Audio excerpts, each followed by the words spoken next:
அரசு செயல்படுத்தப்படுகிற ஒரு சூழலை உருவாக்குவதற்காக முடிவெடுப்பது என்று வரும்போது ஆட்சி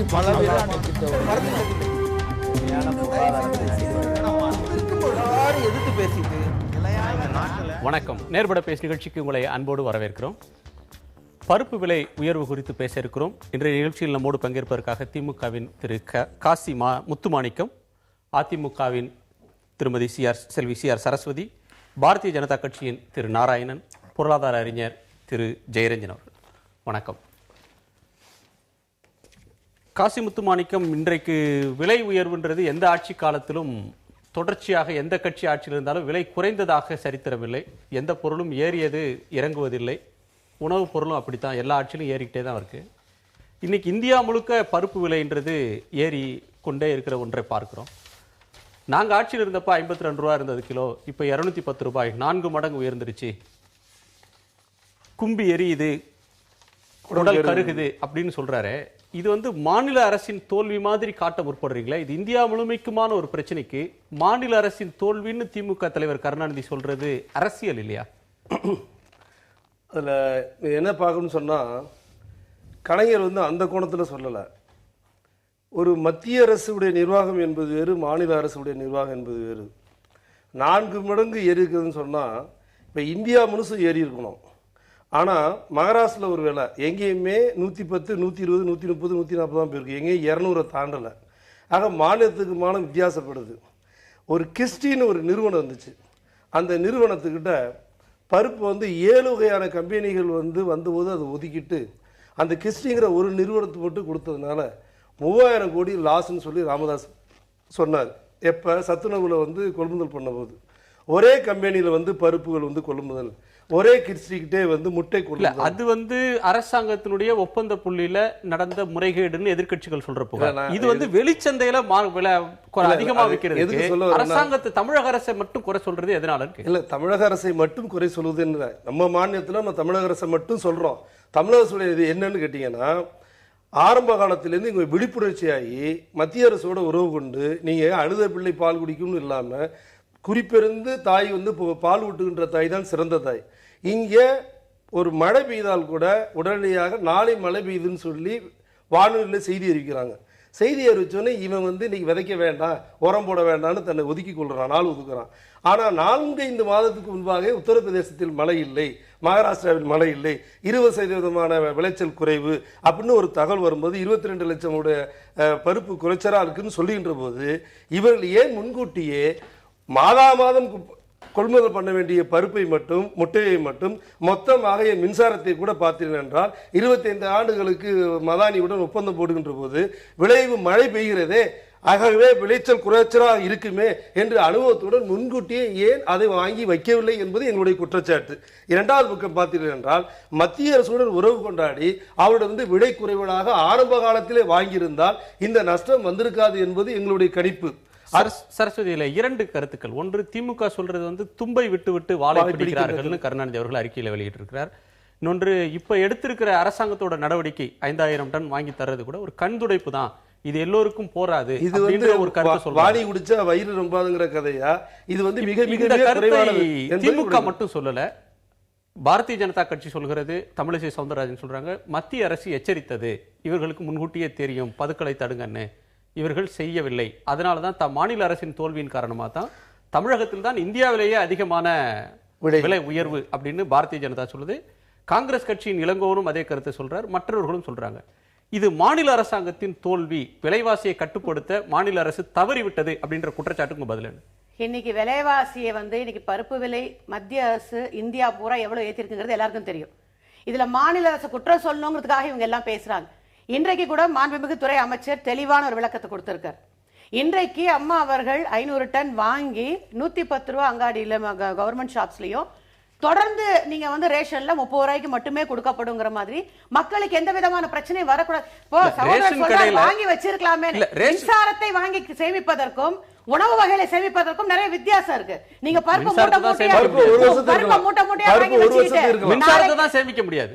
பருப்பு ஒரு வருஷத்துக்கு இருக்கலாம், ஒரு மின்சாரம் வருஷத்துக்கு அதிகம் இருக்கலாம். கொள்முதல் செய்யணுமே தவிர காய்கறி நீங்க இல்ல, உணவு தக்காளி பொருட்களை கிடையாது. வாங்கி 1 வருஷம் 6 மாசம் எல்லாம் வைக்க முடியாது இல்ல இன்னைக்கு. ரேஷன் ஒரு கடையில வருஷம் விக்கிறத யாரும் சொல்லல. ரேஷன் கடையில குறைவான விலைக்கு விக்கிறாங்க, ஆமா, அதை அரசு யாரும் கடைகளில் dispute பண்ணல. 110 ரூபாய்க்கு நீங்க அது- ஆனால் வருது. வெளிச்சந்தையில 210 ரூபாய்க்கு வந்துடுச்சு. சரி. வெளிச்சந்தையிலும் விலைவாசியை கட்டுப்படுத்த வேண்டியது ஒரு அரசாங்கத்தோட பொறுப்பு இல்லையா? அது மத்திய அரசு சேர்ந்துல செய்யணும். மத்திய அரசு இந்த விலைவாசி ஏறும் போது எங்களுக்கு எச்சரிக்கை சொல்ற மத்திய அரசு அவங்களும் எச்சரிக்கையா இருந்திருக்கணும்ல. அவர்களும் வந்து இந்த பதுக்கல் ஆன்லைன் வர்த்தகத்தை கடந்த காங்கிரஸ் ஆட்சியிலேயே ஆன்லைன் வர்த்தகம் கொடி கட்டி பறந்துச்சு. அன்றைக்கே மாண்புமிகு முதலமைச்சர் அம்மா அவர்கள் பலமுறை எச்சரிச்சாங்க, ஆன்லைன் வர்த்தகத்தை மத்திய அரசு தடை செய்ய வேண்டும் என்று. காங்கிரஸ் ஆட்சி காலத்திலே இத்தனைக்கு 2012 மானியத்தை கூட அம்மா அவருடைய அரசுக்கு காங்கிரஸ் அரசாங்கம் எடுத்துச்சு. ஆனால் எவ்வளவு பிரச்சனை வந்த போதும் இன்றைக்கு மக்கள், ஏழை மக்கள், இதே இவங்க தலைவர் கருணாநிதி அவர்கள் ஆட்சியில விலை ஏறும்போது என்ன சொன்னாரு? என்ன எங்களை கேக்குறீங்களே, பாண்டி பஜார்ல போய் பாருங்க கூட்டத்தை எப்படி வாங்குறாங்கன்னு தெரியாதா? எல்லாம் வாங்குற திறன்ல இருக்காங்க. யாரு விலைனா அதே பதில நீங்க சொல்றீங்களா? அப்படி சொல்லல. அவர்கள் விலையை குறைப்பதற்கு எந்த நடவடிக்கை எடுக்கல. ஆனால் எங்கள் அம்மா விலையை ஏத்தாமல் இருப்பதற்கு நடவடிக்கை எடுத்து இன்றைக்கு அனைத்து அங்காடிகளும் 110 ரூபாய் 1 கிலோ தோரம் பருப்பும், அனைத்து ரேஷன் கடைகள் அதே 30 ரூபாய்க்கு பாமாயில் முதற்கொண்டு, அதே போல இன்னைக்கு பருப்பு விலை ஏறினாலும் நாங்க அம்மா உணவகத்துல விலை ஏத்தல, சாம்பார் சாத விலை ஏத்தல. இல்ல அம்மா உணவகத்துல சாப்பிடுறவங்க எவ்வளவு பேரு? வெளிச்சந்தையில விலையை கட்டுப்படுத்துறதுக்கு ஏன் தவறினீர்கள் அப்படின்றதான் பேச்சு. வெளிச்சந்தையை பொறுத்த வரைக்கும் மத்திய அரசு ஆன்லைன் வர்த்தகத்தை கட்டுப்படுத்தினாலே இந்த உணவு பதுக்களை மத்திய அரசு முதலில் தடுக்க வேண்டும். பெரிய பெரிய கம்பெனிக்கு நீங்க ஆன்லைன் மூலமா மொத்தமா கொள்முதல் பண்ணி வச்சுக்கிறாங்க. அந்த ஆன்லைன்ல கட்டுப்படுத்த வேண்டிய பொறுப்பு சென்ட்ரல் கவர்மெண்ட்டுக்கு இருக்கு. சென்ட்ரல் கவர்மெண்ட் அதை கண்ட்ரோல் பண்ணாலே மத்திய அரசு என்ன சொல்லுதுன்னு சொன்னா, மாநில அரசுகள் தான் இதை செய்ய வேண்டும், பதுக்களை தடுக்க வேண்டியது மாநில அரசாங்கத்தின் கடமை. மாநில அரசு இந்த மாநில அரசு இதை செய்யலன்னு சொல்றாங்க. இந்தியா பூரா பதுக்கல் நடக்கும் போது மத்திய அரசுக்கு அதுல முக்கியமான அது ரெண்டாவது. இப்ப ஈவிகே சிலங்கோ, ஒரே நிமிஷம், ஈவிகே சிலங்கோ இன்னைக்கு பேசியிருக்காரு, இந்த விலை ஏற்றத்தை காங்கிரஸ் ஆள்ற மாநிலத்தில் என்ன கட்டுப்படுத்தி இருக்காங்களா? இன்னைக்கு தமிழக அரசு அம்மா அறிவிச்சிருக்க திட்டங்களை கர்நாடகால காங்கிரஸ் ஆட்சியோ கேரளால காங்கிரஸ் ஆட்சியோ இன்னைக்கு கட்டுப்பாடு பண்ணி மக்களுக்கு குறைந்த விலையில கொடுக்கறாங்களா? இன்னைக்கு என்ன விலை ஏற்றமோ அதான் அவங்க கொடுறாங்க. காங்கிரஸ்க்கு பேசுறதுக்கு எந்த விதமான அருகதையும் கிடையாது. சரி, மற்றவங்க பேசுறதுக்காக பதில் சொல்லுங்க. உங்க குறுக்க நான் அக்கா சொல்றதுல என்ன சொல்றேன்னா, நீங்க வந்து ஆன்லைன் என்பதுல நான் ஒப்புக்கொள்கிறேன். ஆன்லைன்ல என்ன பண்றாங்கன்னா, வியாபாரிகளுக்கு வங்கிகள்ல வேற லோன் வேற கொடுக்குறாங்க. 20% ஒரு 20,000 ரூபாய் இருந்துச்சுன்னா நான் வந்து 1 லட்சம் ரூபாய்க்கு உள்ள அளவுக்கு நான் வந்து ஸ்டாக் பண்ணலாங்கிற மாதிரி ஒரே குடோன்லேயே வச்சுக்கிட்டு நான் விலையேற்றத்தை பண்ணலாங்கிற மாதிரி ஒரு தவறான முன்னுதாரணம் இப்போ இந்தியாவில் வந்துட்டு இருக்கு. அந்த பேயை ஒழிக்கணும். அதில் மாறுபட்ட கருத்து நமக்கு எதுவும் கிடையாது. ஆனால் விவசாயிகள் உற்பத்தி பண்ண பொருளை உடனே கொண்டாந்து உழவர் சந்தையில் வந்து வித்துட்டு உடனே தேவையான இன்னொரு விவசாயி வாங்கிட்டு போனார்ல, அந்த உழவர் சந்தைகள் இப்போது இல்லை. இருக்கிற ஆளுங்கள்ட்ட பேசி மத்திய அரசுகிட்ட பேசி கொஞ்சம் வாங்கணும். அன்னைக்கு 30 ரூபாய்க்கு வாங்கணும், இப்போ 30 ரூபாய்க்கு வாங்க முடியலன்னு ஒரு குற்றச்சாட்டு இருக்கு. அந்த அளவுக்கு மத்திய அரசுகிட்ட சுகமான உறவுகள் வைக்க முடியல, வேற வகைகளுக்கு உறவுகள் வைப்பது. ஆன்லைன் பதுக்கலை பொறுத்த வரைக்கும் தமிழ்நாட்டுல மத்த மாநிலங்கள் மாதிரி இல்லைங்க. இங்க கட்டுப்பாடு அந்த அளவுக்கு மத்த மாநிலங்கள பதுக்குற இன்னைக்கு மத்திய அரசு எத்தனை டன் பிடிச்சிருக்காங்க அவங்களே தான் அறிக்கை வெளியிட்டிருக்காங்க. அந்த அளவுக்கு தமிழ்நாட்டுல கிடையாது. இல்ல ஒரு கேள்வி என்னன்னா, மாநில அரசுக்கு வரும்போது 30,000 டன் பறிமுதல்னு வருது. இந்தியா முழுக்க 4 தமிழ்நாட்டுல 4 டன் வருது, 4,000 கிலோ. அவ்வளவுதான் பதுக்கலா தமிழ்நாட்டுல? இல்ல பதுக்கல் குறைவுன்னு எடுத்துக்கிறதா? இல்ல பதுக்கிறதுக்கான விலை குறையணும், ஆனா விலை அதிகம், விலை ரொம்ப அதிகம், ஆனா பதுக்கல் ரொம்ப குறைவு. எடுத்தது கண்டுபிடிச்சது தமிழ்நாட்டை பொறுத்த வரைக்கும் எந்த ஒரு மக்கள் பிரச்சனையாக இருந்தாலும் அடுத்த நிமிடம் நடவடிக்கை. இன்னைக்கு பிரச்சனை இல்லையா? இது மக்கள் பிரச்சனை. அதனாலதானே அம்மா இன்னைக்கு இன்னும் அதிகமான மத்திய அரசை கேட்டு 500 டன் இன்னைக்கு இறக்குமதி செய்து அதே விலையில் மக்களுக்கு வழங்க வேண்டும் என்பதற்கு அந்த நடவடிக்கை எடுத்தது. அதான் எவ்வளவு பேருக்கு பயன்படும்? 1 கோடி ரேஷன் கார்டுக்கு 1 லட்சம் பேருக்கு தான் வரும். 500 டன் என்பது மழை பெய்யும், விலைவாசி குறையாம. ஃபர்ஸ்ட் ஆஃப் ஆல் இயற்கைக்கு நம்ம ஒண்ணுமே பண்ண முடியாது. மழை இல்ல. இப்ப என்ன ஐப்பசி மாசம் அடமழை பெய்யுன்றோம், ஒரு துளி மழை இன்னும் பூமியில விழல. ஆக இப்ப மழை பெய்ய ஆரம்பித்தால் விளைச்சல் வரும்போது ஆட்டோமேட்டிக்கா அப்ப விலை குறைவதற்கான வாய்ப்புகள் வராதா? தமிழக அரசு குறை சொல்வது திரு கருணாநிதி அவர்கள் குறை சொல்லணுமே சொல்றாரு. இது தமிழக அரசை குறை சொல்வதில் எந்த விதமான நியாயமும் கிடையாது. 200 என்பது 400 மடங்கு. ஜனவரி மாதத்திலே விளைச்சல் என்ன, இந்தியா முழுமைக்குமான விளைச்சல் என்ன, எவ்வளவு பருப்பு இருக்கும், தட்டுப்பாடு எவ்வளவு வரும் அப்படின்றது முன்கூட்டியே உணர்ந்து மாநில அரசு உரிய நடவடிக்கைகளை எடுக்க நாராயணன் சரஸ்வதி அவர்கள் கடுமையாக மத்திய அரசை குற்றம் சாட்டினா கூட முதலமைச்சர் ஜெயலலிதா அவர்கள் தொடங்கி வைத்த இந்த சிறப்பு திட்டம்னு சொல்றாங்களே, 110 ரூபாய்க்கு கிலோ துவரம் பருப்பு 500 டன் விற்கிறோம்ன்ற அந்த அறிக்கையிலையோ அல்லது இன்னைக்கு உணவு அமைச்சர் காமராஜ் வெளியிட்டு இருக்கிற அறிக்கையிலையோ மத்திய அரசை சாடியோ குற்றம் சாட்டியோ எந்த கருத்தும் இல்லை. ஆனால் மத்திய அரசின் சார்பில் பேசக்கூடியவர்கள் மாநில அரசின் மீது பழி சுமத்துகிறார்கள். பதுக்களை தடுக்க தவறுனாங்கன்றது மத்திய நிதியமைச்சருடைய கருத்து. எல்லா மாநிலங்களுக்கும். தமிழக பாரதிய ஜனதா கட்சியின் தலைவர் இந்தியாவிலேயே தமிழ்நாட்டில் தான் விலை அதிகம், இதுக்கு இந்த அரசு எடுத்த நடவடிக்கைகள் தான் காரணம், நடவடிக்கை எடுக்காம போனது காரணம் அப்படின்னு சொல்றாங்க. மத்திய அரசை மாநில அரசு குறை சொல்லாத நிலையில மத்தியில் இருப்பவர்கள் மாநிலத்தின் மீது பழி சுமத்துறீங்களே, இது அரசியலுக்காக சொல்றீங்கன்னு எடுத்துக்க முடியாதா? முதல்ல இந்த பருப்பு வகைகள்லாம் ஆன்லைன் ட்ரேடிங்கே கிடையாது. அதனால் இந்த ஆன்லைன் ட்ரேடிங்கில் இதை பதுக்கினாங்கன்னு சொல்கிறது தவறு. ரெண்டாவது, கிட்டத்தட்ட ஒரு 97 லட்சம் ஹெக்டேரில் லாஸ்ட் இயர் சென்ற வருடம் பயிரிட்ட இந்த பருப்பு வகைகளை இந்த முறை அரசாங்கம் முயற்சி எடுத்து இந்த காரிஃப் கிராப்னு சொல்கிற அந்த டிசம்பர் ஜனவரியில் 107 லட்சம் ஹெக்டேரில் பயிரிட்டாங்க. ஆனால் 20 லட்சம் ஹெக்டேர் மழையினால், கடும் மழையினால் பயிர்கள் நாசமான காரணத்தினால நமக்கு கிட்டத்தட்ட ஒரு 20 லட்சம் டன் கம்மியாயிடுச்சு. இதுதான் இஷ்யூ. அதே போல நாம பற்றாக்குறை தட்டுப்பாடு இருந்ததுன்னா எல்லா மாநிலத்திலும் ஒரே மாதிரியான ஒரு விலையேற்றம் நான் சொல்றேன். நான் அதுக்கு சொல்றேன். தமிழ்நாட்டில் அதிகமாகும், மற்ற மாநிலங்கள்ல அதுக்கு தான் வரேன். அதே போல ஆஸ்திரேலியா, கனடா, மியான்மர் இந்த 3 மாநிலங்கள், இந்த 3 நாடுகள்ல தான் நாம இறக்குமதி செய்யறோம். இங்கதான் இந்தியா தான் அதிக விளைச்சல், ஆனாலும் அங்கிருந்து இறக்குமதி செய்யறோம்.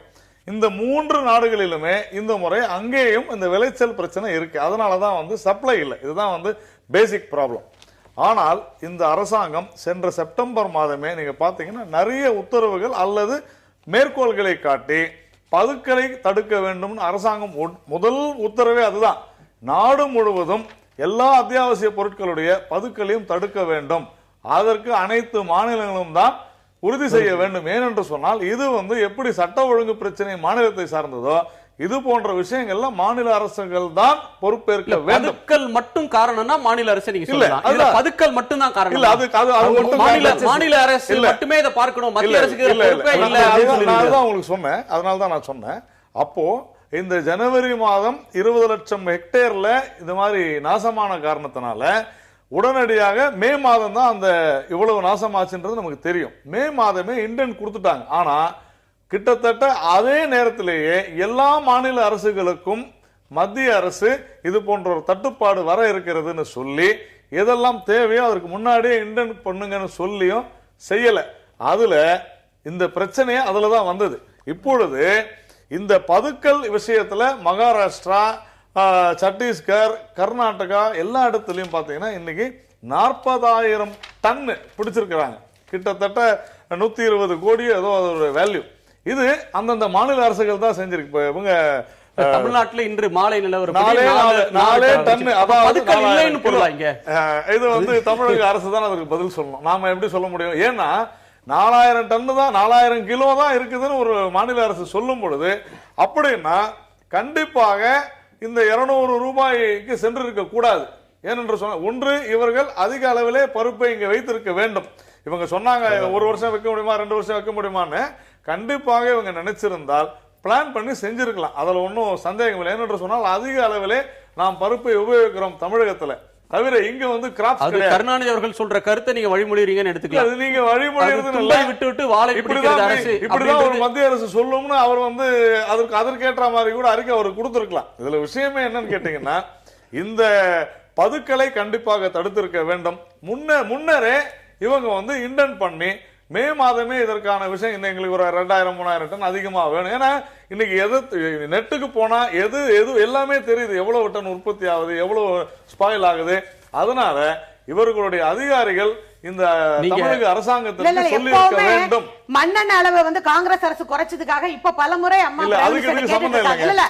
அதே மாதிரி எந்த விஷயமோ தேவைப்படுற விஷயங்களை உடனுக்குடன் முதலமைச்சர் கேட்கிறாங்க. மத்திய அமைச்சர் அருண் ஜேட்லி அவர்கள் மிக தெளிவாக சொல்லி இருக்கிறார். தமிழகத்தை 500 டன் மட்டும் தான் கேட்டிருக்கிறாங்க. தமிழகம் வெறும் 500 டன் தான் கேட்டிருக்காங்க. அதுக்கு மேல கேட்கல. இது ஆன் ரெக்கார்ட் இருக்குது. இல்ல ப்ராப்ளம் இதுல யார் மேல குறை சொல்றது, யார் மேல குறை இல்லைன்றது இல்ல. First problem supply. நெக்ஸ்ட் சப்ளைலயே கூட அரசியல் பார்த்தீங்கன்னா பீகார் தேர்தல் நடக்குது. விவசாய அமைச்சர் ராதா மோகன் அந்த ஊரை சேர்ந்தவர். அதே மாதிரி உணவு நுகர்பொருள் வணிகத்தை விநியோகத்துக்கு வந்து பொறுப்பா இருக்கிற ராம்விலாஸ் பாஸ்வானும் பீகார் தேர்தல்ல பிஸியா இருந்துட்டாங்க. அதனால அவங்க வந்து இந்த முனைப்பாக இந்த வேலைகளை செய்ய தவறிட்டாங்க அப்படின்ற ஒரு விமர்சனமும் இதுல இருக்கு. இது டோட்டலி ஸ்டேட் சப்ஜெக்ட். இதுல போய் நீங்க மத்திய அமைச்சர்களை குறை சொல்றது வேஸ்ட். அதாவது சப்ளை உங்க கூட்டணியில இருக்கிறவர்னு சொல்றதா எனக்கு தெரியல. திரு விஜயகாந்த் இன்னைக்கு வெளியிட்டு இருக்கிற ஒரு அறிக்கை முக்கியத்துவம் வாய்ந்தது. இல்ல விஜயகாந்த் அவருடைய அறிக்கையில சொல்றது முழுக்கவுமே அவர் சொல்ற கருத்து வந்து எங்கேயும் மாநில அரசு மட்டும் அப்படின்னு சொல்லல. ஒரு ரெண்டையும் சொல்றார். மத்திய மாநில அரசுகள் கவனத்தோடு கண்காணித்திருந்தால் இந்த தட்டுப்பாடு திடீரென்று வருவதில்லை, விலையேற்றமும் திடீரென்று வருவதில்லை. மத்திய மாநில அரசுகள் கவனத்தோடு இருந்திருந்தால் முன்னெச்சரிக்கையான நடவடிக்கை எடுக்கலாம், இந்த விலை உயர்வை தடுத்திருக்கலாம். அவர் வந்து ஒரு கேள்வி கேட்டிருக்காரு. என்னுடைய விளக்கம் என்னன்னா, மத்திய அரசு கவனித்தது மிக தெளிவாக எல்லா மாநில அரசும் சொல்லியது, எந்த மாநில அரசும் அதை பின்பற்றவில்லை. இவ்வளவுதான் விஷயம். திரு ஜெயரஞ்சன், இதுல விஜயகாந்த் சொல்ற கருத்தை எப்படி பார்க்கிறது? விலை உயர்வு திடீர்னு வரல, தட்டுப்பாடு திடீர்னு ஏற்பட்டு போல, முன்னாடியே தெரிந்தும் முன்னெச்சரிக்கையாக நடவடிக்கை எடுக்க தவறிவிட்டார்கள் சொல்றார். அவர் சொல்றது, விஜயகாந்த் சொல்றது சரிதான். எப்படி அப்படின்னு கேட்டீங்கன்னா, இந்த பருப்பு வகைகளுக்கு வந்து இந்தியாவில் தட்டுப்பாடு அப்படிங்கிறது வந்து இன்றைக்கு நேற்று இல்லை, தொடர்ந்து இருந்துகிட்டே இருக்கக்கூடிய ஒரு விஷயம். நம்மளுடைய உற்பத்தி, நம்ம இந்தியா உலகத்திலே வந்து மிக அதிகமான அளவில் வந்து உற்பத்தி பண்ணுறதும் இந்தியா தான், பருப்பை பயன்படுத்துகிறதும் இந்தியா தான். ஆனாலும் நம்ம பயன்படுத்துகிற அளவுக்கு நம்மளால் உற்பத்தி பண்ண முடியல. நம்மளுடைய பற்றாக்குறை வந்து வருஷம் எப்பயுமே வந்து ஒரு 3 மில்லியன் டன் வந்துக்கிட்டே தான் இருக்குது. நம்ம உற்பத்தி பண்ணுறது வந்து ஒரு 18 to 19 மில்லியன் டன் உற்பத்தி பண்ணுறோம். ஆனால் நம்மளுடைய தேவை வந்து ஒரு 22 to 23 மில்லியன் டன் இருந்துக்கிட்டே இருக்குது, தொடர்ந்து இருந்துக்கிட்டே தான் இருக்குது. ஆனால் தொடர்ந்து வந்த அரசுகள், எந்த அரசாக இருந்தாலும் சரி, மத்திய அரசாக இருந்தாலும் சரி, மாநில அரசாக இருந்தாலும் சரி, என்ன செய்யலை அப்படின்னு கேட்டிங்கன்னாக்கா, நம்மளுடைய தேவைக்கு தகுந்த உற்பத்தியை வந்து அதிகமாக்குறது எந்த முயற்சியும் இவங்க பண்ண, உள்நாட்டில் உற்பத்தி அதிகமாக்குறதுங்கிறது பண்ணவே இல்லை. அது வந்து மிகப்பெரிய தவறு. அது என்ன அப்படின்னு கேட்டிங்கன்னா, அதுக்கு எவ்வளோ செலவு பண்ணுறோம் அப்படிங்கிறத பார்த்தீங்கன்னா எத்தனையோ $1 பில்லியன் நம்ம செலவு பண்ணிட்டு இருக்கோம் வருஷம். ஒன்று. ஆமாம். ரெண்டாவது வந்து இப்போது விலை வந்து 200 ரூபாயை தொட்டோன்னா கொய்யா முறையோன்னு கத்துறமே தவிர, பருப்பு வந்து ஏன் வந்து நம்ம நாட்டில் உற்பத்தி ஆகலை, அதை என்ன செஞ்சுருக்கணும் நம்ம அப்படிங்கிறதுக்கு எந்த விதமான முயற்சி எந்த லெவல்லையும் எடுக்கவே இல்லை. அதுக்கு ஒரு பெஸ்ட் உதாரணம் என்ன அப்படின்னு கேட்டிங்கன்னாக்கா, இப்போ வந்து டெபிசிட் நமக்கு வந்து அடிஷ்னலாக இருக்கிறது வந்து ஒரு 20,000 டன்ஸ் வச்சுங்களேன். அதனால விலையேற்றம் வந்து பார்த்திங்கன்னா 100 பங்கு அதிகமாக இருக்குது, 100% அதிகமாக இருக்குது, 150% அதிகமாக இருக்குது. ஏன் இவ்வளோ அதிகமாகுது அப்படின்னு கேட்டாக்க, இப்போ ஆளுக்கு என்ன சொல்கிறாங்கன்னு கேட்டிங்கன்னா, ஒன்று பற்றாக்குறை ஒரு காரணம், ரெண்டாவது வந்து உற்பத்தி போதுமான அளவுக்கு இல்லாதனால தான் அந்த பற்றாக்குறை இருக்கா அப்படிங்கிறது, மூணாவது வந்து இங்கே நாட்டில் இந்தியாவில் உற்பத்தி குறைஞ்சிருச்சு அப்படின்னு எப்போ தெரிஞ்ச உடனே எங்கே தான் நம்ம இம்போர்ட் பண்ணுறோமோ அவங்க எல்லாருமே விலையேற்றிட்டாங்க. அப்போது இதில் கொள்ளையடிக்கிறது வந்து உள்நாட்டு வணிகர்கள் மட்டும் இல்லை, வெளிநாட்டு வணிகர்களுக்கும் அதில் பெரிய பங்கு இருக்குது. 60% அவங்க ஏற்றிருக்காங்க விலையை எல்லாருமே. மயான்மராக இருக்கட்டும், கனடாவாக இருக்கட்டும், ஆஸ்திரேலியாவாக இருக்கட்டும், எல்லாரும் ஏற்றியாச்சு. அடுத்த பாயிண்ட் என்ன அப்படின்னு கேட்டிங்கன்னா, இப்போ சார் சொன்னாங்க, நாராயண் சார் சொல்கிறாரு, மத்திய அரசு வந்து அறிக்கை கொடுத்துருச்சு மாநில அரசுகளுக்கெல்லாம், நீங்கள் வந்து எல்லாம் அலர்ட்டாக இருந்தீங்க, டெபிசிட் வந்துருச்சு, நீங்கள் தான் பார்த்து மேனேஜ் பண்ணிக்கணுன்ட்டு. அப்போ அவங்களுக்கு அந்த பொறுப்பு இல்லையா மத்திய அரசுக்கு? ஒன்று. ரெண்டாவது வந்து என்ன அப்படின்னு கேட்டிங்கன்னாக்கா, மேக்ரோவை மேனேஜ் பண்ணுறது அப்படிங்கிறது மத்திய அரசு தான் பண்ண முடியும். ஏன் அப்படின்னு கேட்டிங்கன்னா, இம்போர்ட் பண்ணுறதா இருக்கட்டும், என்ன அதுக்கு வந்து உண்டான பேமெண்ட் கொடுக்குறதா இருக்கட்டும், எங்கே ஆர்டர் ப்ளேஸ் பண்ணுறதுங்கிறது இருக்கட்டும், எல்லாம் அவங்க தான் பண்ணணும். இவங்க டைரெக்டாக வந்து பண்ணிட முடியாது. அந்த மாதிரி ஒரு சுச்சுவேஷனில் எங்களுக்கு அதெல்லாம் தெரியாது, நாங்கள் மாநில அரசிட்ட சொல்லிட்டோம், அவங்க ஒன்றும் அதை பற்றி ஒன்றும் கண்டுக்கல அப்படின்னு கை கழுவு நக்கன்னு வச்சுங்களேன். ஆனால் எதிர்க்கட்சியாக இருக்கும்போது வந்து பேசக்கூடிய விஷயங்கள் வேறு, ஆளுங்கட்சியில் வந்து உட்கார்ந்ததுக்கப்புறம் செய்யக்கூடிய நடவடிக்கைகள்ங்கிறது வந்து பொறுப்பை தட்டி கிடைக்கிற மாதிரி இருந்ததுனாக்கா, அப்புறம் எதுக்கு நீங்கள் வந்து மக்களுக்கான அரசுன்னு இப்படி சொல்லிட்டு இருக்க முடியும்? நம்ம இல்ல, இது மத்திய அரசின் பொறுப்பு மட்டுமே சொல்லிடுவீங்களா? இல்ல, 2 பேருக்கு இருக்கு. 2 பேருக்கு பொறுப்பு இருக்கு. என்ன பொறுப்பு இருக்கு? தெளிவாக இவ்வளவு ஷார்டேஜ் இருக்குது, யார் யாருக்கு எவ்வளவு வேணும்னு சொல்லுங்கன்னு சொன்னாதான் இன்டென்ட் பண்ண முடியும், வாங்க முடியும். யாருக்கு எவ்வளவு சொன்னாரு? 16,850 கோடி கொடுக்குறோம். இல்ல, மத்திய அரசுக்கு தெரியாதா ஒவ்வொரு மாநிலத்துக்கு எவ்வளவு வேணும்ட்டு? தெரியாது. பக்கத்து வீட்டுக்கு போய் கடன் ஒவ்வொரு மாநிலத்துக்கும் எல்லாத்தையுமே இங்க கொடுத்துருங்க, மத்திய அரசு பாத்துக்கிட்டோம். இல்ல அப்படி இல்ல மேனேஜ் பண்ணி ஏன் சொல்றீங்க? எதுக்கு மேனேஜ் பண்றேன்னு சொல்றீங்க? சொல்லாதீங்க. ஒண்ணு. ரெண்டாவது விஷயம் என்ன அப்படின்னு கேட்டீங்கன்னாக்க, சார் சொன்னாரு இவங்க வந்து பெரிய முயற்சி எல்லாம் பண்ணி வந்து அவங்க ஏரியாவை அதிகமாக்கிட்டாங்கன்னு. ஒரு விஷயமும் செய்யல. அதுக்காகலாம் ஏரியா அதிகமாகிறது, ஏரியா குறையறதுலாம் யார் கையில் இருக்கு அப்படின்னு கேட்டீங்கன்னாக்க, எந்த முயற்சியும் இவங்கெல்லாம் எதுவுமே பண்ணாமல் என்ன நடந்துகிட்டு இருக்கு அப்படின்னு கேட்டீங்கன்னா, விவசாயி வந்து அதுவும் இதில் பருப்பு விளைவிக்கிற விவசாயி யார் தெரியுமா? இருக்கிறதுலே பாவப்பட்டவன் அவன் தான். என்ன அப்படின்னு கேட்டிங்கன்னா, இருக்கிறதுலே ரொம்ப வறட்சியான பகுதிகள் எங்கே இருக்கோ அந்த பகுதியில் தான் பருப்பு விளைவிக்கப்படுது. ஒன்று.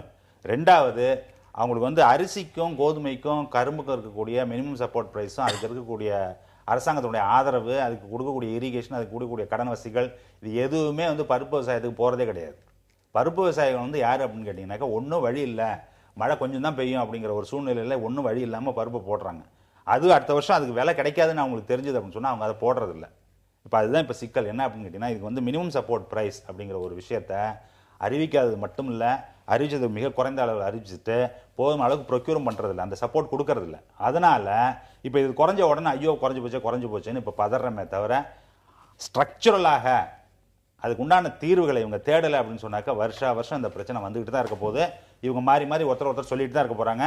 அதனால் மிகவும் பாதிப்படைய போகிறது யாருன்னு கேட்டிங்கன்னா சாதாரண பொதுமக்கள் தான். இவங்களை பற்றி, இவங்க கதையை பற்றி அவங்களுக்கு எதாவது கவலை இருக்கேன்? யார் நீங்கள் இருந்தான்னு அவன் இருந்தான்னு தான் சொல்ல போகிறான். அவனை பொறுத்த வரைக்கும் நான் 50 ரூபா கொடுத்து வாங்கினதை போய் 200 ரூபா கொடுத்து வாங்க வைக்கிறிய என்ன, இது எந்த நியாயம் தான் நம்ம கேட்பான். அது அடிப்படை பிரச்சனைக்கு போறார். நானும் அடிப்படையை தான் பேசுறேன். நான் ஏற்கனவே சொன்னது போல முதல்ல என்ன சொன்னாரு, மத்திய அரசு முயற்சி செய்யணும், இன்னும் அதிக அளவுல பயிரிட செய்யணும்ட்டு. அந்த முயற்சியில தான் 10 லட்சம் ஹெக்டேர் வந்து எக்ஸ்ட்ராவா பண்ணிருக்காங்க. என்ன முயற்சி பண்ணாங்க? என்ன சொல்றாரு? இவர் சொல்ல என்ன முயற்சி பண்ணாங்க? ஆமா, வரிசையா அதாவது ஒரு நிமிஷம் இருங்க சார். நீங்க கேட்டதுக்கு நான் பதில் சொல்றேன். நீங்களே தான் பேசணும்னா தாராளமா பேசுங்க. இல்ல நீங்க ஸ்பெசிஃபிக்கா சொல்லுங்க. நீங்க கேட்டீங்க பதில் நீங்க சொல்லுங்க. ஸ்பெசிஃபிக்கா என்ன பண்ணா நீங்க ஸ்பெசிஃபிக்கா சொல்லுங்க. பேசுவதற்குள்ள நீங்க குறுக்க வராதீங்க. சொல்லுங்க. மகாராஷ்டிரா, யூபி பிளஸ் ராஜஸ்தான், இங்கதான் வந்து இந்த பயிர் போடுது. இப்போ அந்தந்த மாநில அரசுகள்கிட்ட சொல்லி, எங்க 3 மாநிலத்துல மட்டும் தாங்க இது பயிரிடப்படுது. அந்தந்த மாநில அரசாங்கங்கள்கிட்ட சொல்லி 6% ப்ரொக்யூர்மெண்ட் கொடுத்துருக்கு. அதை இப்ப இல்லைன்றாரு அவரு. ப்ரொக்யூர்மெண்ட்டுக்கே 6% கொடுத்துருக்காங்க. அதே போல 500 என்ன 6% என்ன சப்போர்ட் கொடுத்துருக்காங்க இல்லைங்க. மானியம் கொடுத்துருக்காங்க. அதே போல 5% இப்ப 500 ரூபாய் பெர் குண்டால் கொடுத்துருக்காங்க. இது வந்து வேண்டும் என்ற இவர் வந்து ஒரு குறை சொல்லணும்னு சொல்றாரு தவிர we have done. ஆனால் ப்ராப்ளம் என்னன்னா சப்ளை இல்ல. கடிதம் மாநில அரசாங்கங்களுக்கு பதுக்களை தடுங்கன்னு எடுத்தீங்களே, ஒரு கடிதம் எழுதி எச்சரிச்சீங்களே தவிர, இது வந்தால் என்ன செய்வதுன்னு வெளிநாட்டுல இருந்து இறக்குமதி செய்வதற்கான முயற்சிகளை எடுத்தீங்க. தொடர்ச்சியாக இந்த பற்றாக்குறை இருக்கு. திரு மாணிக்கம், தமிழகத்துல 91 கடைகள்ல, பெரிய நகரங்கள்ல இந்த விலைக்கு 110 ரூபாய்க்கு விற்கிறதுக்கு 500 டன்னை விற்க போறோம் அப்படின்னு சொல்றாங்க.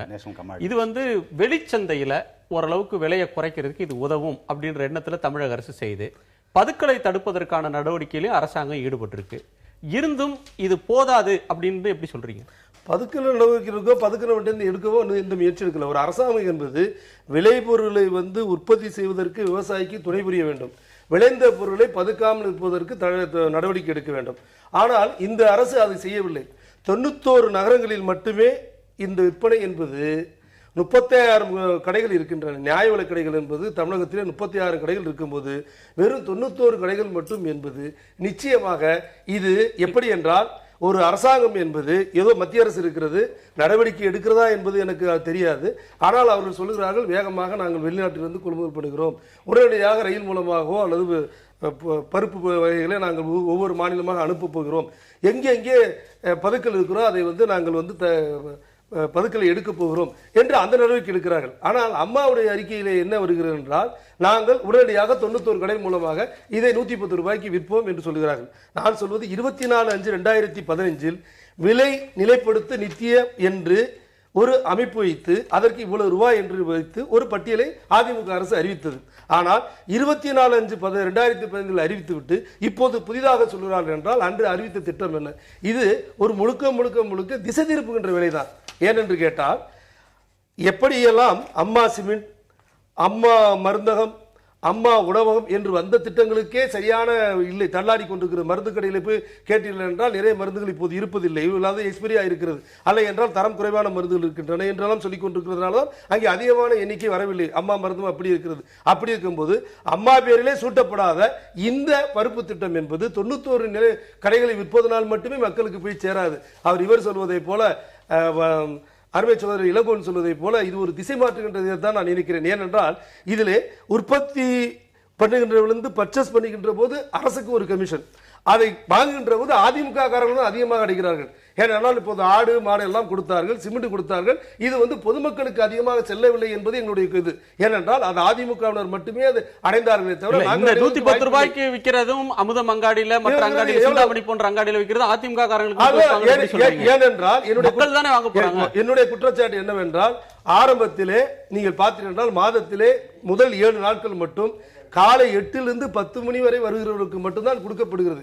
எல்லா ரேஷன் கார்டுக்கும் அது வழங்கப்படுவதில்லை. ஏனென்றால் அதற்கு பிறகு உள்ளவர்களெல்லாம் ஒன்று பதுக்கலாகவோ அல்லது வெளி மார்க்கெட்டில் தான் விற்கப்படுகிறதே தவிர நேரடியாக பொதுமக்களுக்கு போய் செல்வதில்லை. நீங்க புதிய குற்றச்சாட்டு சொல்றீங்க.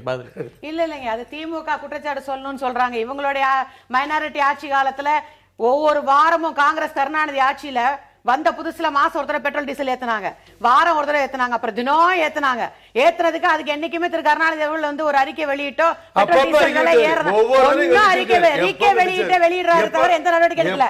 இப்போ ஆக்சுவலா பிரைஸ் ஸ்டெபிலைசேஷன் ஃபண்டுக்கே அம்மா இன்னைக்கு 100 கோடி ரூபாய் ஒதுக்கி இருக்காங்க. பிகாஸ் இந்த மாதிரி ப்ராப்ளம் வரும்போது இந்த ஃபண்ட்ஸை வச்சு விலையேற்றத்தை குறைக்கணும் என்பதற்காகவும் அதன் மூலமா மக்கள் இவர் சொல்ற மருந்துகள் அது கிடைக்கல, இது எல்லாமே இல்ல அறிவித்த திட்டங்கள் எல்லாமே அது அம்மா மருந்தகம் ஆகட்டும், அம்மா சிமெண்ட் ஆகட்டும், போய் சேர வேண்டியவங்களுக்கு சேர்ந்துட்டு தான் இருக்கு. அது திமுக அவசியம் எங்களுக்கு இல்ல, மக்களுக்கு போகுது. திமுக ஆட்சி காலத்துல கொடுத்த கலர் டிவி திட்டங்கள் மாதிரி நாங்க கொடுக்கல, அதே கொடுத்தீங்க. கேபிள் கனெக்ஷன்ல காசு கொடுத்தீங்க. ஆனால் பதுக்கல் என்பது தமிழ்நாட்டில் மிக குறைவுங்க. அப்படி இருக்கிறது கூட இல்ல. நீங்க தமிழ்நாட்டுல தான் விலை அதிகம், நீங்க வந்து பதுக்கல் இல்லைன்னு சொன்னா விலை இங்க குறைஞ்சிருக்கணும்ல. தமிழ்நாட்டுல விலை அதிகங்கிறது இப்போ இந்த கட்டுப்பாடு அதற்காக தானே நீங்க அம்மா 500 டன் இன்னைக்கு இறக்குமதி செஞ்சு வாங்கி வருஷம் பூரா கொடுக்க போறேன்னு சொல்றோம். இப்போ வாங்கி இருக்கோம், படிப்படியா வாங்க மாட்டோமா? இது யானை பசிக்கு சோளப்பொரி மாதிரி இது. இன்றைக்கு தேவை என்ன, உடன் தேவை என்ன? சரி இதுல இன்னொரு 6000 டன் வாங்கும்போது நீங்க 6000 டன் நீங்க வாங்குறீங்களா? இல்ல இதுல நீங்க அடுத்த மாநிலத்தை வாங்கலாம். நீங்க வந்து வெளிநாட்டுல வாங்கலாம். தேவை என்ன, உடனடி தேவை என்ன, இதை வாங்கணும்.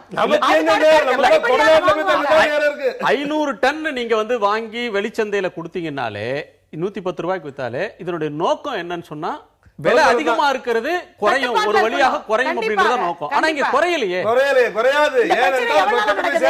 6 மாசமா நடக்குதா இந்த பருப்பு பிரச்சனை? எத்தனை நாளா நடக்குது? இந்த ஒரு வாரம் 10 நாள்ல தானே இவ்வளவு டாப்புக்கு போயிருக்கு. அது வரைக்கும் அப்படி ஒரு 6 மாசமா அதிமுக அரசு கவனிக்காமல் 6 மாசமா பிரச்சனையை நாங்க பார்த்து வேடிக்கை பார்த்துட்டு இருந்தா இவங்க கேக்குற கேள்விக்கு நாங்க பதில் சொல்லலாம். சென்ட்ரல் கவர்மெண்ட் அலாட் பண்ண 500 crores அந்த ஃபண்ட் கூட 500 crores அதை கூட இவங்க யூஸ் பண்ணல இந்த ஸ்டேட் கவர்மெண்ட். ஒண்ணு. ரெண்டாவது சொல்றாரு ராதாமோகன் வந்து மற்ற இடங்கள்ல பற்றாக்குறை இருக்கு, மாநில அரசு பதுக்கலுக்கு நடவடிக்கை எடுக்க சொன்னோம் அப்படின்னு சொல்றாரு. நம்ம வேளாண்மை துறை அமைச்சர் பீகார் தேர்தல் பிரச்சாரத்துல தமிழ்நாடு மட்டும் தான் அதை கேட்டிருக்காங்க. தேர்தல் பிரச்சாரத்துல வந்து விலை நிலைப்படுத்தும் நிதியம் பிரைஸ் ஸ்டெபிலைசேஷன் ஃபண்ட் 50% இவங்க சொல்ற 100 கோடியில 50 கோடி மத்திய அரசு தர்றது அப்படி நாங்க தர முன் வந்தோம். ஆனா பீகார்ல அவர் பயன்படுத்தல அப்படின்னு அவங்க சொல்றாங்க. தமிழ்நாடு யூஸ் பண்ணல, அதான் உண்மை. தமிழ்நாடு யூஸ் பண்ணல, ஃபேக்ட் தான். அவங்க வந்து என்ன டாக்குமெண்ட்ஸ் காமிக்க சொல்லுங்க. ஒன்று. ரெண்டாவது சார் கேட்டார் என்ன பண்றாங்கன்னு, சாயில் ஹெல்த் கார்டு அதை வந்து ஒரு சீரியஸா வந்து இம்ப்ளிமெண்ட் பண்ணுவோம்னு சொல்லியிருக்கிறோம். 3 இயர்ஸுக்குள்ள த்ரூ அவுட் இந்தியா அது போகும். என்ன மண்வள அட்டை, அதாவது மண்வளம் தான் முக்கியமான விஷயம். அந்த மண்வள அட்டை அதுல இருந்து நாம துவங்குறோம். இப்போ 6% சார் சொன்னாரு, நான் சொன்ன 6% இப்போ வந்து மினிமம் சப்போர்ட் பிரைஸ் கொடுத்தாங்க. இதுல பேசிக்கலி என்னன்னா இது ஒரு வருடத்துக்குள்ளேயே இந்த உற்பத்தியை வந்து ஒரு 50 லட்சம் டன்னு கொண்டு வந்து நிறுத்துறதுன்றது முடியாத விஷயம். ஏனென்று சொன்னால் சார் சொன்னது போல இந்த பருப்பு வகைகளை பயிரிடக்கூடாது என்று முடிவெடுத்து விட்டார்கள் விவசாயிகள். ஏனென்று சொன்னால் சரியான முறையில போய் சேரல, அவங்களுக்கு வந்து பணம் போகல. அதனால்தான் வீட்டும் காட்டன் இதெல்லாம் அதிக அளவில் பண்றாங்க. ஆனா அதைத்தான் நாம் வந்து ப்ரொமோட் பண்ணணும். இது மத்திய அரசு உறுதியாக முயற்சி எடுக்கும். ஆனால் மாநில agriculture also is state subject. அந்தந்த ஊருக்கு தகுந்த மாதிரி தான் நடக்கும். இப்போ தமிழ்நாட்டில் பருப்பு வகைகளை பயிரிட முடியல ஏன்னு அதுக்கேற்ற மாதிரியான நிலம் இங்கே இல்லை. ஆனால் அதை நாம் அதிகமாக உருவாக்கணும்னா 2030க்குள்ள 300 லட்சம் டன் ஒவ்வொரு வருடமும் நமக்கு தேவைப்படும். அதுக்கு ஒரு வருஷமும் 5% நம்ம இன்கிரீஸ் பண்ணோம். 15 வருஷத்துக்கு பிறகு என்ன நடக்க போகுதுன்னு சொல்றீங்க. கட்டமைப்புகளை பெருக்கணும்னு சொல்லும் போது நீங்க என்ன கட்டமைப்பு பெருக்கிறது? இல்ல அது கோல் போஸ்டா வந்து தள்ளி வைக்கிறது எதிர்கட்சிகள், ஆளுங்கட்சி கிடையாது, பிஜேபி கிடையாது. நாங்க இன்னும் 20 வருஷம் கழிச்சு இந்த நாடு எப்படி இருக்கணும், விவசாயம் எப்படி வரும் நாங்க நினைக்கிறோம். எந்த அளவுக்கு இந்த மாதிரியான பல்சஸ் பருப்பு வகைகளை ஸ்டோர், முதல்ல இவங்க சொன்னதுதான் உண்மை, பருப்பு வகைகளை ஸ்டோர் பண்றதுக்கு உண்டான ஸ்டோரேஜ் ஃபெசிலிட்டியே கிடையாது. இல்ல பிஜேபி இதுல அரசியல் பண்ணுதோ, அதாவது தமிழிசை அவர்களுடைய கருத்துல தமிழகத்தில் தான் விலை அதிகமான பருப்பு விலை, மத்திய அரசு நடவடிக்கையை சரியா பின்பற்றாததுனால பருப்பு விலை மிக அதிகமாக உயர்ந்துருச்சு. மத்திய அரசு எச்சரித்தது, ஆனால் பதுக்களை தடுப்பதற்கு அரசு தவறிடுச்சு. இங்க பதுக்களை இல்லாதப்ப எப்படி தடுக்க முடியும்? பதுக்கள் இல்லைன்னு இவங்க தான் சொல்றாங்க. நான் என்ன கேக்குறேன், பதுக்கள் இல்லைன்னு இவங்க தான் சொல்றாங்க. இல்ல பதுக்கள் இல்லைன்னா வேற குறைஞ்சிருக்கணும். நான் என்ன கேக்குறேன், அப்போ மத்த மாநிலங்கள்ல 120 ரூபாய் 130 ரூபாய்க்கு விக்குது, இங்க ஏன் விக்கல? மத்த மாநிலம் 120 ரூபாய் 130 ரூபாய்க்கு விக்குது, இங்க ஏன் விக்கல? நீங்க எல்லா மாநிலத்திலும் டெல்லி ஆந்திரா எல்லாத்துக்கும் 120 ரூபாய் தான். பிஜேபி ஆளக்கூடிய மாநிலத்துல வேணா இவங்க அதிக ஆந்திரால நாங்க எங்கமா ஆளோம்? இவங்க ஆளக்கூடிய ஸ்டேட்ல சரி, அப்ப நீங்க ஒதுக்குறீங்களா? நாங்க ஆளும் மாநிலங்கள்ல மாநில அரசு சிறப்பாக செயல்படுகிறது. நாங்க ஆளும் மாநிலங்கள்ல மாநில அரசு சிறப்பாக செயல்படுறது ஒதுக்குறாங்க. வட இந்தியாவுல அது காங்கிரஸ் ஆனாலும் பிஜேபி ஆனாலும் சரி விலை குறையுது. தனியா ஒரு ரொம்ப சாதாரண விஷயம் சார்.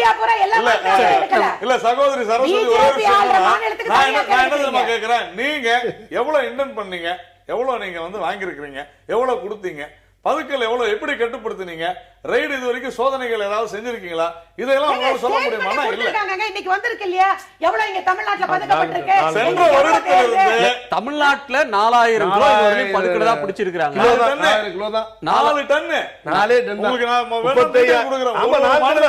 48,000 டன் பிடிச்சிருக்காங்க. தமிழ்நாட்டை மனசாட்சி உள்ளவங்க இருக்கிறாங்க. பெரிய பெரிய கம்பெனி டெல்லியில இருக்கிற, டெல்லி மத்திய அரசுடன் கண்ட்ரோல்ல இருக்கிற பெரிய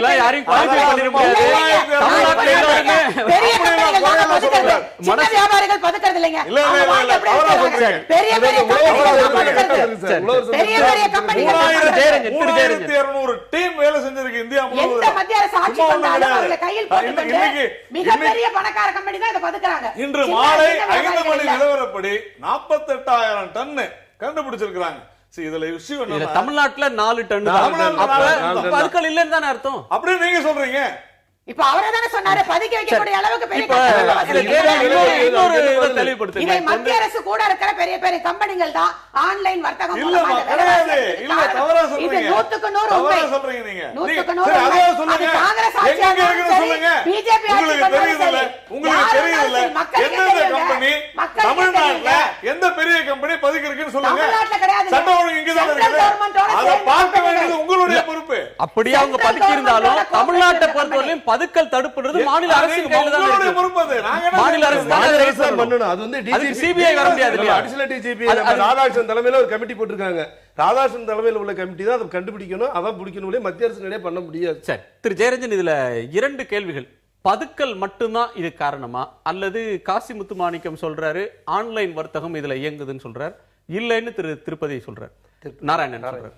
இல்ல எனக்கு என்ன கேள்வி எழுதுன்னு சொன்னா, இந்த ஆன்லைன் வர்த்தகம் தொடர்பாக திரு திருப்பதி நாராயணன் அவர்கள் சொல்ற கருத்து தான் சரியான கருத்து. ஆன்லைன் வர்த்தகம்ன்ற ஒன்று இதுல இல்ல, ஒரே ஒரு விஷயம், பருப்பு விலை ஏற்றத்துக்கும் இதற்கும் தொடர்பு இல்ல அப்படின்னு அவர் சொல்ற கருத்து சரியான ஒண்ணுதான். அதாவது ஒரு நிமிஷம், இதுல நிறைய கன்ஃபியூஷன் இருக்கு. என்ன கன்ஃபியூஷன் இருக்கு அப்படின்னு கேட்டீங்கன்னாக்கா, ஆன்லைன் வர்த்தகம் அப்படின்னு சொன்னா வெறும் ஆன்லைன்னாக்கா வெறும் ஆன்லைன்ல போய் வர்த்தகம் பண்றது மட்டும் ஆன்லைன் வர்த்தகங்கிறது கிடையாது. இவங்க என்ன மீன் பண்றாங்க அப்படின்னு கேட்டீங்கன்னா, ஆன்லைன்னா டெரிவேட்டிவ்ஸ்ன்னு சொல்றோம்ல, எப்படி அப்படின்னு கேட்டீங்கன்னா ஸ்டாக்கை நீங்க ஹோல்ட் பண்ண வேண்டியதில்லை. என்ன வெறுமனை வந்து பேப்பர்லேயே வந்து டீல் பண்ணிட்டே போகிறது, அப்படி டீல் பண்ணிட்டு போகிறது அப்படின்னு கேட்டிங்கன்னா, கோல்டை நீங்கள் ஹோல்டு பண்ண மாட்டீங்க, ஆனால் கோல்டு யூனிட்ஸாக வச்சுருப்பீங்க. அந்த மாதிரி கமாடிட்டிஸ் ட்ரேடிங்னு இருக்குது, கமாடிட்டி ஃபியூச்சர் ட்ரேடிங்ஸ் இருக்குது. கமாடிட்டி ஃபியூச்சர் ட்ரேடிங்ஸ் ஊக வணிகம்னு சொல்லுவோம். ஊக வணிகம் அது எதுக்கு இருக்குது அப்படின்னு கேட்டிங்கன்னாக்கா, அது கம்ப்ளீட்டாக வந்து நெகட்டிவான விஷயம்னு நம்ம சொல்ல முடியாது. ஏன் சொல்ல முடியாது? இப்போது பதுக்கல்னு சொல்கிறீங்கல்ல, அதுவும் ஊக வணிகம் தான் ஒரு மக. என்னென்னா இவங்க ஃபிசிக்கலாக ஹோல்டு பண்ணுறாங்க. அது என்ன பண்ணுறது அப்படின்னு கேட்டிங்கனாக்கா, நீங்கள் வாங்கி வச்சுக்கிறது என்ன ஹோப்பில்னாக்கா, நாளைக்கு விலை ஏறிடும், நாளைக்கு விலை ஏறினா அதை விற்று ஆஃப்லோட் பண்ணிடலாம் அப்படின்னு சொல்லிட்டு. இதில் என்னென்னா நீங்கள் ஃபிசிக்கலாக ஹோல்டு பண்ண வேண்டியதில்லை ஒன்று. ரெண்டாவது வந்து அந்த முழு செட்டில்மெண்ட்டை நீங்கள் பண்ண வேண்டியதில்லை. 5000 இருந்தால் போதும் நீங்கள் இதில் போய் நீங்கள் ஆன்லைனில் போய் ட்ரேட் பண்ணுறதுக்கு. அந்த மாதிரி விஷயங்கள் எதுக்கு அப்படின்னு கேட்டிங்கன்னா, ஒரு கமாடிட்டினுடைய ரியல் ப்ரைஸ் என்ன அப்படிங்கிறத டிசைட் பண்ணுறதுக்கு அது ஹெல்ப்ஃபுல்லாக இருக்குங்கிற ஒரு தியரி இருக்குது அதில். அதனால் அதை நம்ம முழுக்க நம்ம வந்து ரிஜெக்ட் பண்ண முடியாது. அது இருக்கிறனால தான் விலை ஏறுது அப்படின்ட்டு. ஏன் விலை ஏறுது அப்படின்னாக்க பற்றாக்குறை இருக்குது, அது விலை ஏறுது, அவ்வளோதான் விஷயம். டிமாண்ட் எவ்வளோ பற்றாக்குறை இருக்குது அப்படின்னு கேட்டிங்கன்னா, நமக்கு தேவையான அளவுக்கு இல்லை, சாதாரணமாக இருக்கிற பற்றாக்குறையை விட இந்த வருஷம் அதிகமாகிடுச்சு பற்றாக்குறை. ஒன்று. ரெண்டாவது வந்து இப்போ இருக்கிற டைம் வந்து ஹார்வெஸ்ட் வந்து சேர்ற டைம் இல்லை, ஜனவரியில் தான் வந்து சேரும். அது லோக்கலாக இருக்கிற ப்ரொடக்ஷன். அப்போ இந்த நெருக்கடின்றது ஜனவரி வரலையும் தொடருமா? இல்லை, இம்போர்ட் பண்ண போகிறாங்க. இப்போ வந்து 10 நாளில் வந்துடும், லேண்ட் ஆக போகுது. லேண்ட் ஆச்சுன்னா விலை இவ்வளோ இருக்காதுன்னு குறையும். ஆனால் பழைய விலைக்கு கிடைக்காது. ஏன் அப்படின்னு கேட்டிங்கன்னாக்கா எங்கேருந்து இம்போர்ட் பண்ணுறீங்களோ அவங்களே 60% ஏற்றிட்டாங்க. ஏன் அப்படின்னு கேட்டிங்கன்னா இந்தியா தான் லார்ஜஸ்ட் இம்போர்ட்டர். இவங்க என்ன சொல்லிட்டாங்க, நாங்கள் வந்து ஸ்டாக் பண்ண போகிறோன்னு சொன்ன உடனே அவன் ஏற்றிட்டான் விலையை. ரெண்டாவது கமாடிட்டிஸ் எல்லாம் இப்போ எப்படி அப்படின்னு கேட்டிங்கன்னா உலகம் ஃபுல்லாக வந்து இப்போ பவுண்டரியே இல்லைங்கிற மாதிரி வெத்துக்கிட்டு இருக்குது. ஜாமான் போகிறதும் வரதும் நடந்துகிட்டு இருக்கும்போது இப்போ ஒரு நாட்டில் வந்து நீங்கள் வந்து எங்கே உற்பத்தி குறைஞ்சிருக்குங்கிறது உடனே தெரியும் எல்லாருக்கும். தெரிஞ்சதுனாலே அவங்க விலையை ஏற்றுறாங்க. ரெண்டாவது வந்து இப்போ ஒரு அதிர்ஷ்டவசமாக என்ன அப்படின்னு கேட்டிங்கனாக்கா இப்போ கனடாவில் வந்து உற்பத்தி நல்லா இருக்க போகுது, ஆஸ்திரேலியா நல்லா இருக்க போகுது இந்த வருஷம். அதனால் சப்ளை அதிகமானால் ஒரு விலை குறையலாம். இல்லைன்னு சொன்னாக்கா விலை குறையிறதுக்கு இப்போதைக்கு வாய்ப்பு இல்லை. அந்த 52 ரூபாய்ன்ற அந்த பழைய நிலைக்கு வர வாய்ப்பு இல்லை. திரு மாணிக்கம், இதில் வந்து மாவட்ட நிர்வாகத்துக்கும் மாநில அரசாங்கத்துக்கும் யார் பதுக்கி வச்சிருக்காங்க அப்படின்றது நிச்சயமாக தெரியும் அப்படின்னு விஜயகாந்த் சொல்றாரு. அவர் வந்து பற்றாக்குறையை தடுக்கிறதுக்கு போர்க்கால நடவடிக்கை எடுக்கணும்லாம் சொல்ற நேரத்தில் இந்த முன்னெச்சரிக்கையோட செயல்படலன்னு மத்திய அரசு மாநில அரசு இரண்டையும் அவர் குறை சொன்னாலும் பதுக்களை தடுக்கிறப்போ யார்கிட்ட இருக்கு யார்கிட்ட ஸ்டாக் இருக்குன்றது மாநிலத்துக்கு தெரியும். அவர்கள் செய்தால் அந்த பெரிய வியாபாரிகள்கிட்ட சோதனை செஞ்சு எடுக்க முடியும்னு சொல்றாரு. அவர் சொல்றது வந்து மத்திய அரசுக்கு இதுல பங்கு இல்லை, மாநில அரசு நினைத்தால் செய்ய முடியும்னு சொன்னா இப்போ அதுதான் பிரச்சனைன்னு சொல்ல முடியுமா? இல்லை, அவருடைய வாதம் என்னன்னு நான் கேட்டேன், அவங்க கட்சிக்காரர்கிட்ட கேட்டேன். அவங்க என்ன சொல்றாங்கன்னு சொன்னா, இது வந்து யார் நடவடிக்கை எடுக்கிறாங்களோ அவங்களுக்கு வேண்டியவங்களே பதுக்கியிருந்தா அவங்க எப்படி நடவடிக்கை எடுப்பாங்க அப்படிங்கிறாரு. அப்படி இல்லை, அவங்களுக்கு வேண்டியவங்க இல்லைன்னா அதை நிரூபிக்கணும். அப்படி இல்லாட்டி விலையை குறைச்சிருக்கணும். ஒன்று விலையும் கூடுது, முரண்பாடாக இருக்குது. ஒன்று விலை வந்து கூடுது, பதுக்கல இல்லைன்னா எப்படி? அவன் வேண்டியவங்களே பதுக்குனா, அவங்க கட்சிக்காரங்களோ அவங்களுக்கு வேண்டியவங்களோ யாரோ பதுக்குனாங்கன்னா அதை எப்படி வெளியில் கொண்டு வர முடியும் அப்படின்னு அவரோட வாதம் பண்ணிட்டு இருக்காரு. அது அவர் தான் அதுக்கு தெளிவுபடுத்தணும் என்னென்னு. ஆனால் ஒட்டுமொத்தமாக நான் பார்க்கின்ற போது என்ன என்றால், பொதுவாக மாநில அரசை பொறுத்தவரை சரியாக அனுமதி பெறி இருக்கணும். அவர் சொன்னார், என்னுடைய நண்பர் பேசும்போது சொன்னார், மத்திய அரசை பற்றி சொன்னார். மத்திய அரசுமே சொல்கிறேன், 45 லட்சம் 50 லட்சம் வரைக்கும் இது வரைக்கும் நம்ம வெளிநாட்டிலேருந்து இறக்குமதி பண்ணோம். மழை பெய்யல, நேற்று மழை பெய்யல, இன்னைக்கு ஒரு முடிவு எடுக்கிறதுல பருப்பு விளையிறதெல்லாம் அதுக்கு 4 மாதம் 5 மாதம் ஆகும்போது இந்த 2-3 மாதத்திலே அவங்க வந்து 45 லட்சத்துக்கு பதிலாக 77 லட்சம் 80 லட்சமா அவங்க வந்து இறக்குமதி பண்ணியிருக்கணும். அங்க இல்ல சார் தான் சொல்றாரு இருக்கு. ஆனா விஜயகாந்த் சொன்ன வார்த்தைகளே சொல்லுங்க, நாடு முழுவதும் தட்டுப்பாடு ஏற்படும்னு மத்திய மாநில அரசுகளுக்கு தெரியும். எனக்கு தெரியல, முன்னாடியே இந்த நடவடிக்கை எடுத்திருந்தா இந்த தட்டுப்பாட்டை தவிர்த்து இருக்க முடியும், இந்த விலை உயர்வை தடுத்து இருக்க முடியும். அதே மாதிரி சொல்றேன் சார், என்னுடைய சிற்றறிவுக்கு சொல்றேன். பொதுவா இது மாதிரி பிரச்சனையில பேசுறதெல்லாம் நான் வந்து ஜெயலலிதா அம்மா வந்து கவனக்குறைவா இருப்பாங்கன்னா பெருசாலாம் என்னால் சொல்ல முடியாது. ஆனால் இந்த வகையில பார்க்கும்போது அவங்களுடைய உடல் கூறா என்னன்னு எனக்கு தெரியாது. நீ வந்து அமராவதியுடைய கட்டடத்தை வந்து திறப்பு விழாவுக்கு வாழ்த்து சொல்லி கலைஞர் சொல்லி 5-6 நாள் ஆயிடுச்சு. 5-6 நாளைக்கு முன்னாடியே வாழ்த்து சொல்லிட்டாரு. ஆனால் ஜெயலலிதாவுடைய அறிக்கை இன்றைய மாலை முழுசும் இன்னைக்கு தான் வருது. தகவல் தொடர்பு இல்லாமல் அவர்கள் ஒதுக்கப்பட்டு வைத்திருக்கிறார்களோ ஓரமாக இருக்கிறார்களோ என்று எனக்கு ஒரு ஐயப்பாடு உண்டு. அவரோட தொடர்பு மட்டும் இருந்தால், கொடநாடுக்கு செல்லாமல் இங்க இருந்திருந்தால் அவர்கள் சரியான தமிழ்நாட்டுக்குள்ள தான் இருக்காங்க.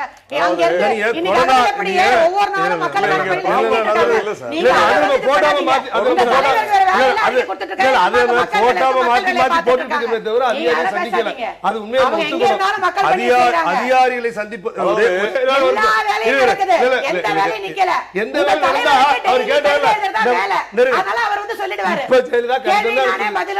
இப்ப ஜெயலலிதா எந்த நடவடிக்கை எடுப்பதில்லை. நான் கேட்பது என்னவென்றால், இவ்வளவு பிரச்சனை நடந்திருக்கும் போது மத்திய அரசு இல்ல இதே அவர் சொல்றாரு, அவர் கேட்கிறாரு பதுக்கலே பிடிக்கலைங்கிறாரு. அவருக்கு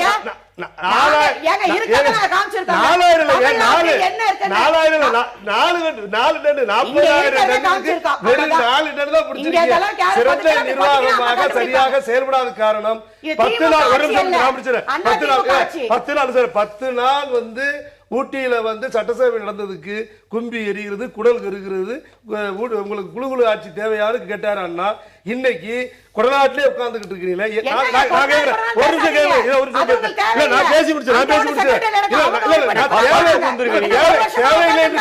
இது கட்சி இல்ல, அது எது முதலமைச்சர் இங்க ஹைதராபாத்ல தோட்டத்தில் இருந்தபோது நாங்க யாரும் கேட்கல. ஏன்னா அவங்க ஹைதராபாத்ல ஏதோ ஒரு வகையில் இருக்க வேண்டும். கொடநாடு இங்க வந்து இருக்காங்க. சிறுதாவூர் பங்களா இருந்தா கேட்கல. நீங்க ஹைதராபாத் இல்ல அங்கேயும் கூட கொடநாட்டுல அதிகாரிகள் அழைச்சு பேசிருக்காங்க. தெரியாதா சார்? அந்த அம்மா அங்கே போனதுக்கு அப்புறம் அம்மா போனதுக்கு அப்புறம் வருது இங்க ஆர்கே நகர்ல வந்து பயிற்சி நடக்குது. அதுக்கு வந்து பயிற்சி முகால தேர்வு பெற்றவர்களுக்கு 10 நிமிஷம் கூட 10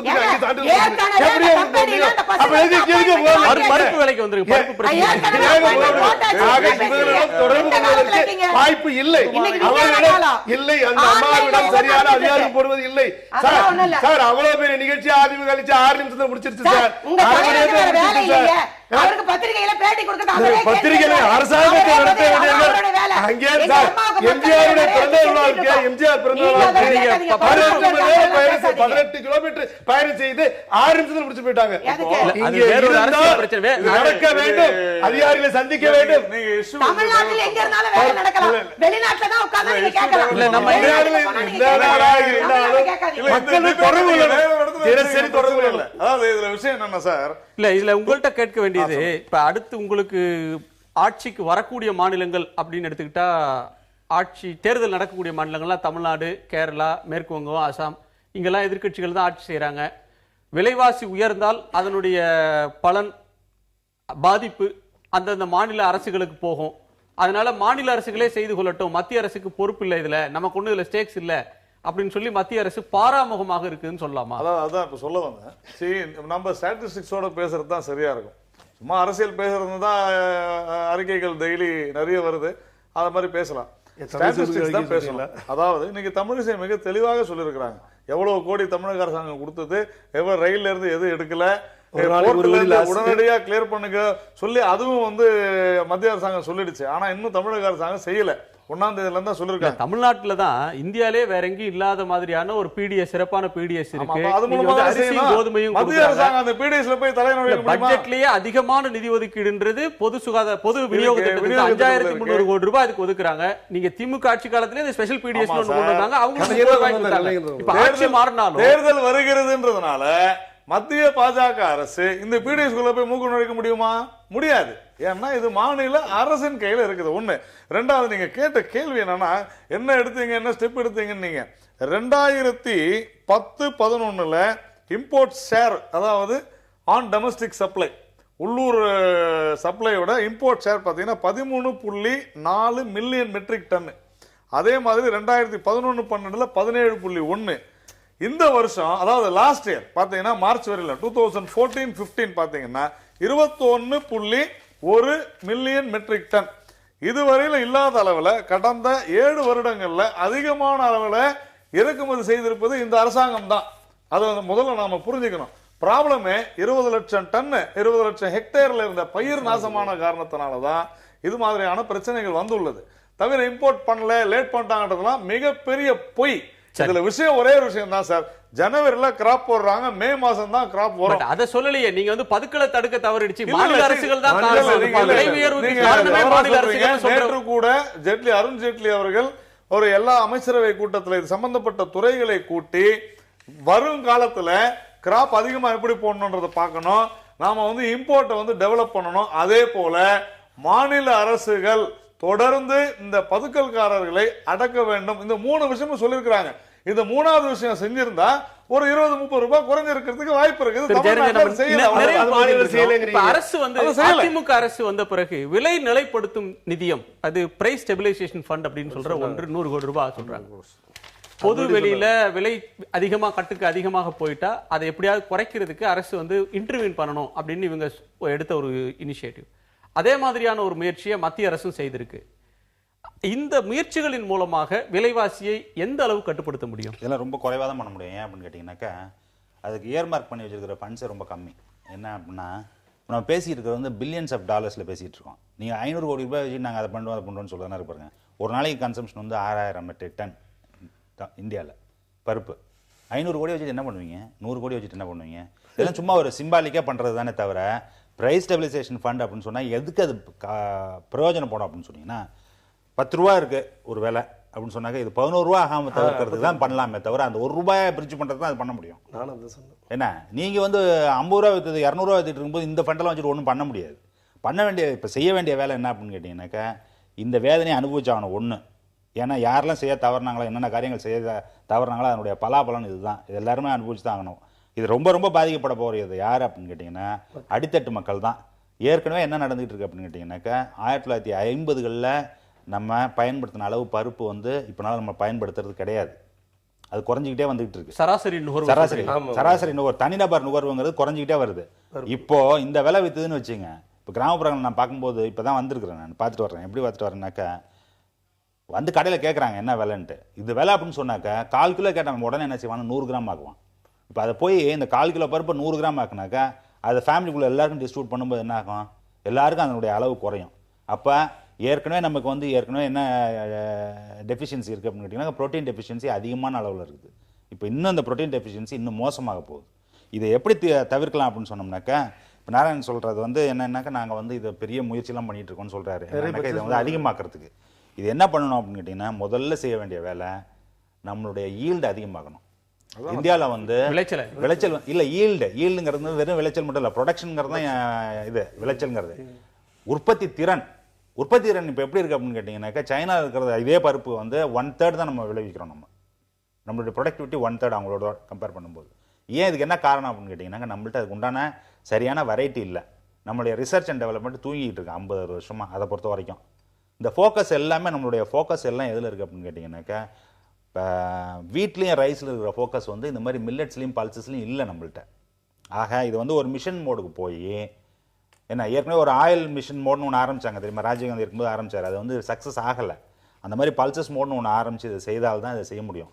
ஒன்று வந்து ப்ரொடக்டிவிட்டி அதிகமாக்கணும், ரெண்டாவது வந்து இந்த எம்எஸ்பியை வந்து கரெக்டான ப்ரைஸை கொடுத்து ப்ரொக்யூர்மெண்ட்டில் கொண்டு வந்து இருக்கிற பிடிஎஸை காலி பண்ணாமல் பிடிஎஸ் என்ன எக்ஸ்பேண்ட் பண்ணால் தான் இந்த மாதிரி ஷாக்ஸ் எல்லாம் தாங்க வைக்க முடியும் மக்களுக்கு. இல்லை மானியங்களை குறைக்க வேண்டிய பேச்சுகள் அதிகமாக வர்ற ஒரு காலகட்டத்தில் நீங்கள் மானியத்தை குறைச்சிடவே கூடாது உணவுப் பொருளுக்கானது அப்படின்ற ஒரு கருத்து நீங்கள் இல்லாட்டி இப்படி தான் 200 ரூபா வைக்கும். அப்புறம் நீண்ட கால அடிப்படையில் என்ன செய்யணுன்ற கருத்தையும் சொல்லியிருக்கீங்க. உங்கள் கருத்தை நிறைய கருத்தை எடுத்துக்கலாம். உங்களுடைய நால்வருடைய வருகைக்கும் உங்கள் கருத்து பயிருக்கும் நன்றி. மீண்டும் சந்திப்போம். நன்றி, வணக்கம்.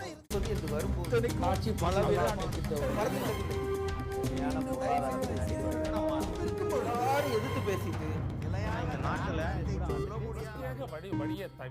மக்கள் தங்களுடைய பங்களிப்பை அளிக்க வேண்டும்.